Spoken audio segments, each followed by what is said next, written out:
రాజకీయాల్లో AP CM Chandrababu పేరు మరోసారి హాట్ టాపిక్ గా మారింది. చంద్రబాబుకు సీఎం రేవంత్ రెడ్డి శిష్యుడే అంటూ ప్రచారం జరిగింది. దీనిపై స్వయంగా రేవంత్ రెడ్డి క్లారిటీ ఇచ్చారు. తాజాగా తెలంగాణ డిప్యూటీ సీఎం భట్టి విక్రమార్క సైతం చంద్రబాబుకు రేవంత్ రెడ్డి సహచరుడేనని అన్నారు. అవగాహన లేనివారే అలా మాట్లాడతారని అన్నారు.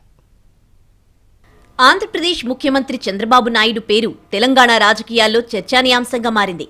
తెలంగాణ ముఖ్యమంత్రి రేవంత్ రెడ్డి గతంలో తెలుగుదేశం పార్టీలో పనిచేశారు.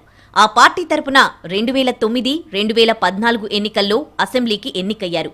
తెలంగాణ తెలుగుదేశం పార్టీకి వర్కింగ్ ప్రెసిడెంట్ గాను పనిచేశారు. దీంతో రేవంత్ రెడ్డిని బీఆర్ఎస్ నేతలు చంద్రబాబు శిష్యుడు అంటూ కామెంట్లు చేశారు. ఈ వ్యాఖ్యలకు ముఖ్యమంత్రి రేవంత్ రెడ్డి ఎన్టీవీ క్వశ్చన్ అవర్ వేదికగా స్పష్టత ఇచ్చారు.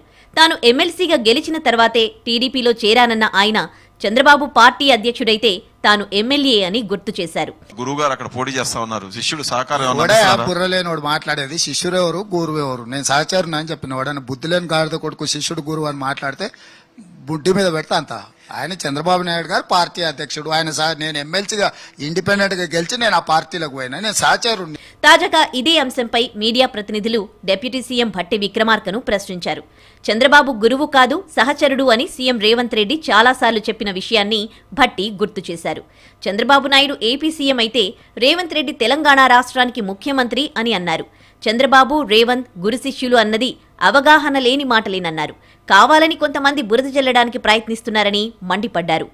శిష్యుడేంది, ఆయన గురువు ఏంది, నేను శిష్యుడేంది, సహచరుడు అని ఇప్పటికే 2-3 సార్లు చాలా స్పష్టంగా చెప్పాడు. కావాలని కొద్దిమంది బురద పోయటం కోసం మాట్లాడేటువంటి వాళ్ళకి ఆ చెప్పిన దాన్ని ఒకసారి వింటే సరిపోతుందని నేను అనుకుంటున్నాను.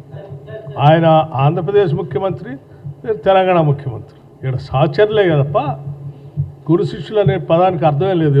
AP CM Chandrababu Naidu, Telangana CM Revanth Reddy ముఖ్యమంత్రుల హోదాలో ఈ నెల 6వ తేదీన హైదరాబాద్లో కలవనున్నారు. విభజన అంశాలపై చర్చించనున్నారు.